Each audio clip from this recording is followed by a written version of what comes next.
Returning to our story, it's September 11th, 2012. The attack on the U.S. consulate in Benghazi is underway.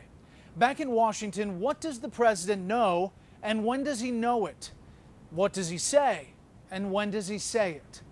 Questions that turn this terror attack into a political firestorm. Here's Chief White House correspondent Ed Henry. September 11th, as the attack in Benghazi was playing out, emails cascade into the mailboxes of high-ranking officials in the intelligence community, in the Pentagon, and even the White House. 4:05 p.m. Eastern Time. The diplomatic mission is under attack. 49 minutes later, 4:54 p.m., firing at the U.S. diplomatic mission in Benghazi has stopped, and the compound has been cleared. At 5 p.m., the President, Vice President, and Defense Secretary Leon Panetta meet in the Oval Office. That's about an hour after the attack began. At that time, they would have had a drone and a video feed from a drone being fed back to Washington. Fox News national security correspondent Jennifer Griffin. The problem is, don't forget that video from a drone, it's taken from an incredible distance. You don't have clarity as to who's who on the ground. You see figures moving. It's hard to tell friendly from foe. 6:07 p.m. Another email states that a terror group with ties to Al-Qaeda claimed responsibility on Facebook and Twitter. Administration officials later say a posting on social media is not in and of itself evidence. 11:57 p.m. Another chilling email. Subject line: Benghazi shelter location also under attack. The next morning, September 12th, President Obama addresses the nation from the Rose Garden, and what he says or doesn't say will become a hotly debated issue over the next days and weeks. Since our founding, the United States has been a nation that respects all faiths. We reject all efforts to denigrate the religious beliefs of others. But there is absolutely no justification to this type of senseless violence. With those words, the president seems to be saying Ambassador Chris Stevens and 3 other Americans were killed in a spontaneous riot over that anti-Mohammed internet video and not a planned terror attack. A few paragraphs later, however, he does use the term terror, but in a more general sense after he recalls the September 11, 2001 Al-Qaeda attacks. No acts of terror will ever shake the resolve of this great nation.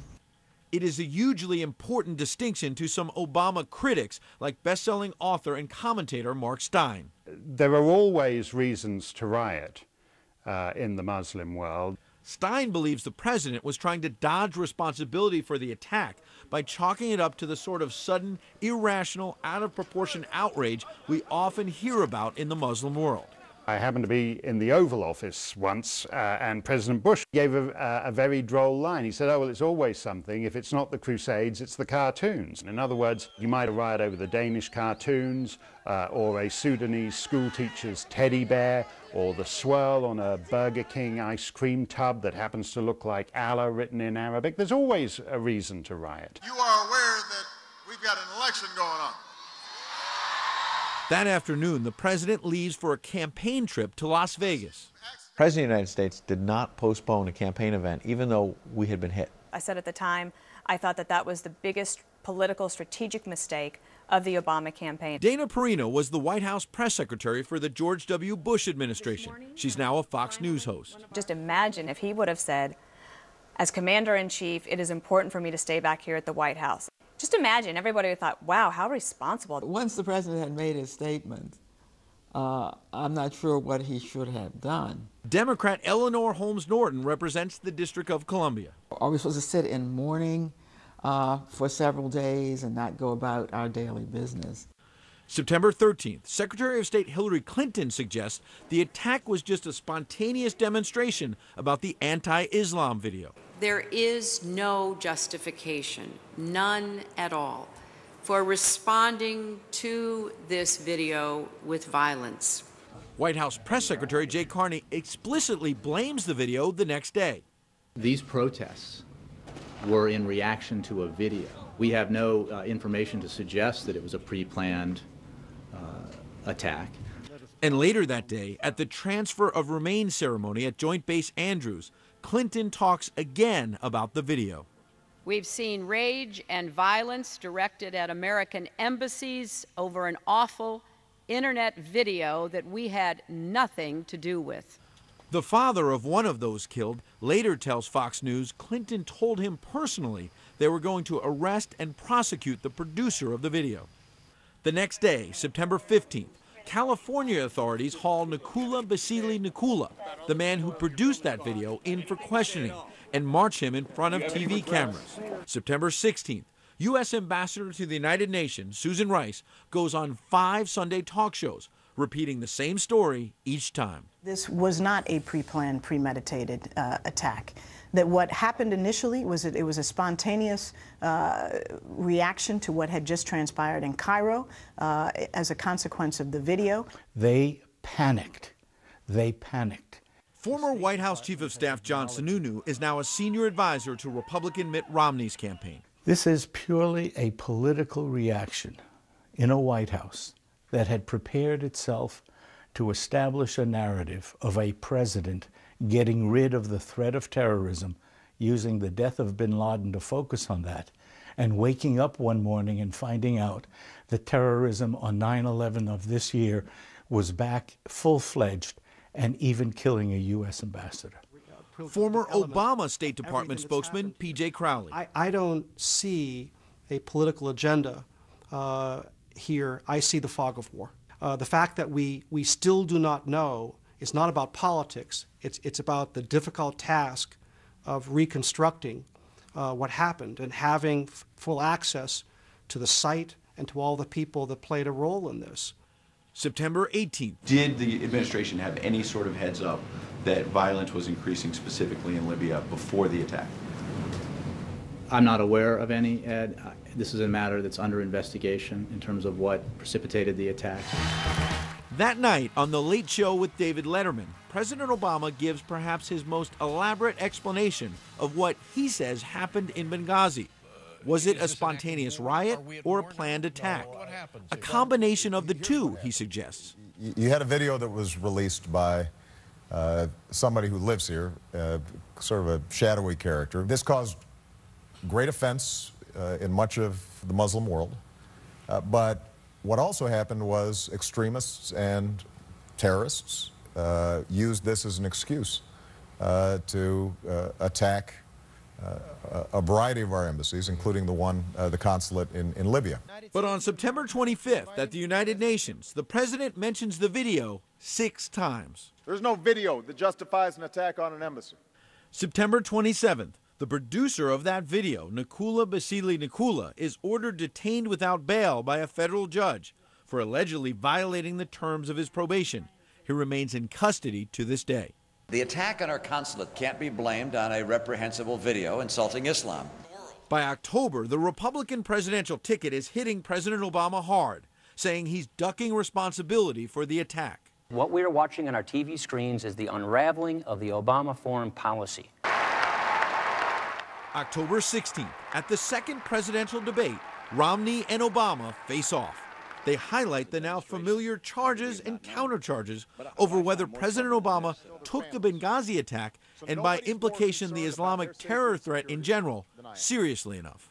So as soon as we found out that the Benghazi consulate was being overrun, I was on the phone with my national security team. The president, the day after that happened, flies to Las Vegas for political fundraiser. The day after the attack, Governor, I stood in the Rose Garden and I told the American people that this was an act of terror, and the suggestion that anybody in my team would play politics or mislead when we've lost 4 of our own, Governor, is offensive. It took the president 14 days before he called the attack in Benghazi an act of terror. Get the transcript. 6 days later.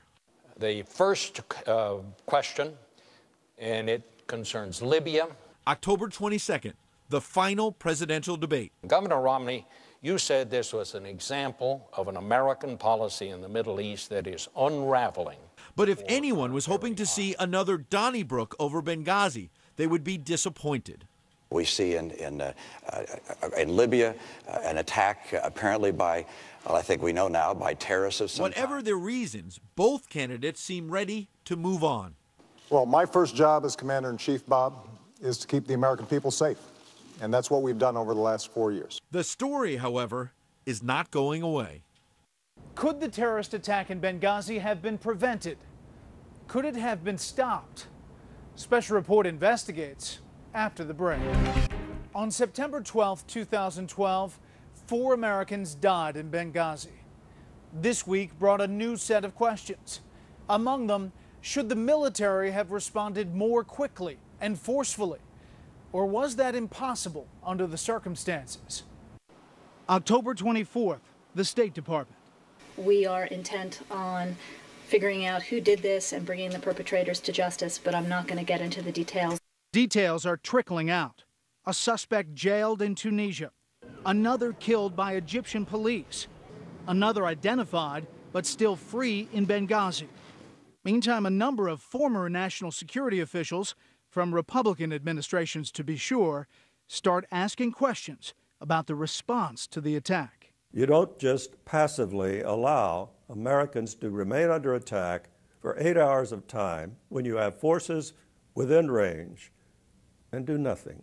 One is Bud McFarlane, National Security Advisor to President Reagan. The Secretary of Defense was in the White House at 5 o'clock within an hour of when the attack started.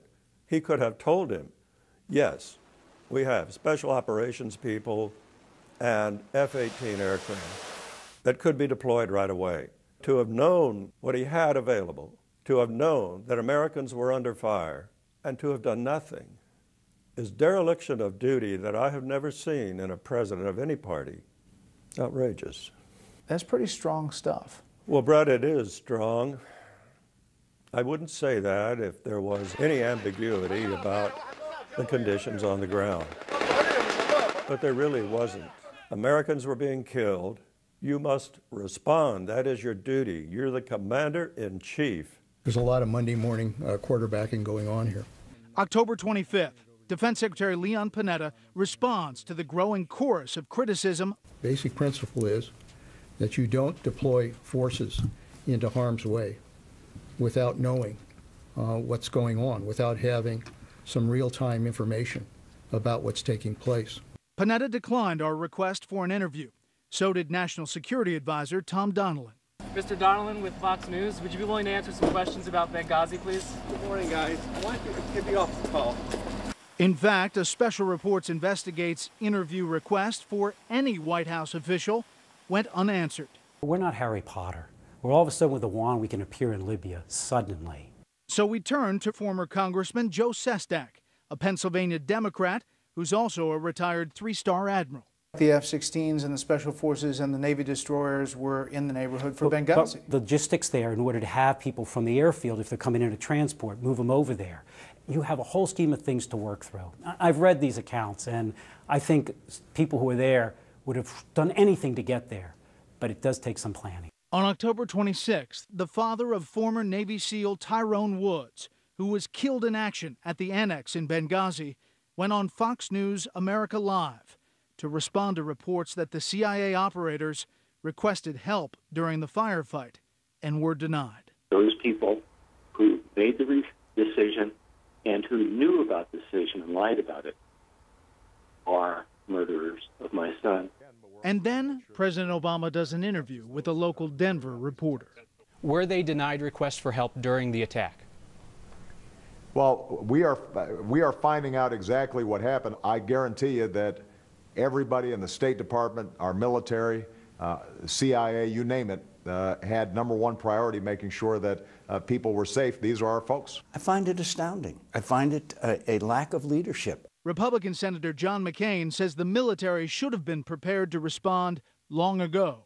Why in the world, after 2 previous attacks on the embassy, with deteriorating security, even the alarms being sounded by the ambassador, on September 11th, why wouldn't we have our forces on an alert status so that they could respond? You think the White House is covering something up? I think they're either grossly incompetent or covering up, and I don't know which is worse. In the 2008 Democratic primary, candidate Hillary Clinton famously ran her 3 a.m. ad. Its message was simple. Late at night, when the rest of us are safely asleep, it's the president who gets the call when a crisis erupts in the world, and it's the president who must decide what to do. It's impossible to know what would have happened in Libya if we'd done things differently. It seems painfully clear, though, that not enough was done before, during, or after the attack in Benghazi to make us truly feel safe in this dangerous world. That's our program. I'm Bret Baier.